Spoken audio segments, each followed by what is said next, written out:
I am also talking about seed starting, and I'm going to come at it from a little different direction. And I hope when you, after the evening is done, one of the things that you'll be aware of is that there are a lot of different ways to do things. Don't be afraid to get in there and try. That's the only way you're going to learn. You know, it kind of depends on what your resources are, what you're trying to accomplish, different things like that. When I got into seed starting, I did it because I had 2.5 acres. I had a lot of gardens. I love to grow things. You know, a lot of things I wanted to plant. Big vegetable garden. And I figured if I went to the nursery, it was going to cost me at least $300 or $400 to buy all the plants that I wanted to bring home and put in my yard. And I simply didn't have that type of budget. I thought, okay, there's got to be a better way. There's got to be a way I can do it. So I thought, you know what? I'm going to learn how to start my own. So I just jumped in and did it. And I tend to go overboard sometimes. I did 30 flats the first 2 years that I did it. And I did it quite successfully. But I have to warn you, it's a little addictive. There's a lot of a sense of accomplishment when you raise your plants from seed. So I'm going to go over some basic methods that I learned. One of the benefits also of starting your own seeds is the variety. If you go to the nursery and you want to buy peppers, you can get red peppers, green peppers, yellow peppers, orange peppers, and purple peppers. I haven't done seed saving like Alaire does yet. I'd like to get into that, but I really got into seed catalogs. And you would be amazed at how much variety there is in the catalogs of the different, you know, tomatoes, peppers, everything. And I literally love to just pour over catalogs and pick out different varieties to start. Make sure that when you are picking things, pick things for your climate. If you've got a catalog from back east and it's got a completely, you know, moist, different plant requirements, you're not going to have as much success as if you pick plants that do well in our climate. So be aware of that. But, so I got into it for cost, variety, and just to learn. So when I did it, and like I say, I started with these containers, just your typical containers. You can use just about anything. Yogurt cups, I mean, the newspaper things. You really just need a container that's got drainage at the bottom. Okay? But for me, this worked for what I was doing. So when you decide what your container is going to be, use a potting mix. Like I said, do not use just regular garden soil. It does not work well. You can buy a potting mix, or you can make your own mixture. You can use a combination of vermiculite, millsphagnum moss, peat moss, perlite, or compost. Like use 2 or 3 of those and mix them together and kind of come up with what you like the best. Once you've got this filled with your soil, you need to moisten it. Now, I have not tried the bottom watering, and I know a lot of people, I think that's a great method, but I had never got into it. So I just take like a watering can or something, and I get the soil in this moist, not soggy, not dry, just get it moist. Go ahead and put your seeds in. A lot of times I will put more than, this has the little compartments in it, okay? I will put more than 1 seed per compartment, just in case one doesn't germinate. But if you do that, you need to be aware that if both seeds germinate in one compartment, you need to take one of them out. You need to only have 1 plant per compartment because they're competing for resources. Okay? Once you get your seeds, you usually just poke them just a little bit and it's moist, you need to cover it. Now, a lot of them will have these little covers like this that you can buy. It's sort of a terrarium effect, where you have your soil and your moisture and your seed. When I did it, like I said, I was doing it to save money, so you can buy these. I literally just covered mine with saran wrap.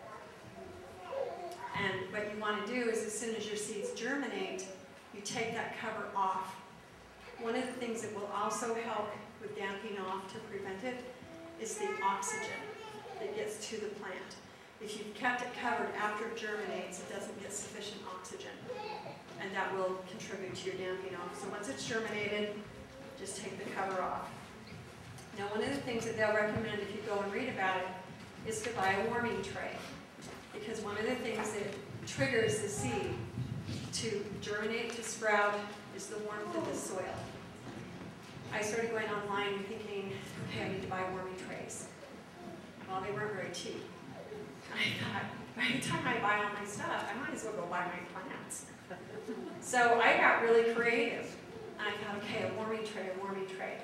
So this is my really fancy warming tray. I discovered that if I took cans, just empty cans, put them around a heat vent on the floor, like that, and put a card table on top of it, like this, and then I just put a sheet over the top of it to capture the heat. I had a great warming tray. It didn't cost me a dime. Okay? So get creative. Don't be afraid to get creative. Just know, what your plants need. So this is my fancy warming tray. I can put 5 to 6 trays on it. You leave them on the warming tray until they germinate. Once they've germinated, take the cover off, and then you need to get them where they have a light source. There's starting seeds basically has 4 requirements. It's light, water, oxygen, and warmth. And your plant should be somewhere, they say 65 to 75 degrees. Now I had a lot of windows. You can use several things for light. I had a lot of really big west-facing windows. West and south-facing windows are pretty much what you want to use. If you have a lot of light, you can just put a table in front of those windows and set your trays on it. If you do that, as your plants grow up, they're going to lean towards the light. So every few days, you just turn them around the other direction, and they'll lean back the other way. If you do not have sufficient light, you can buy the growing lights, I think is what they're called. But you do want to make sure that you use either the inflorescent light or the soft white. Do not use incandescent light. It gives off a red light where the others give off a blue light, and the plants need the blue light rays to actually grow and germinate. Sorry, you have a microphone in your coffee.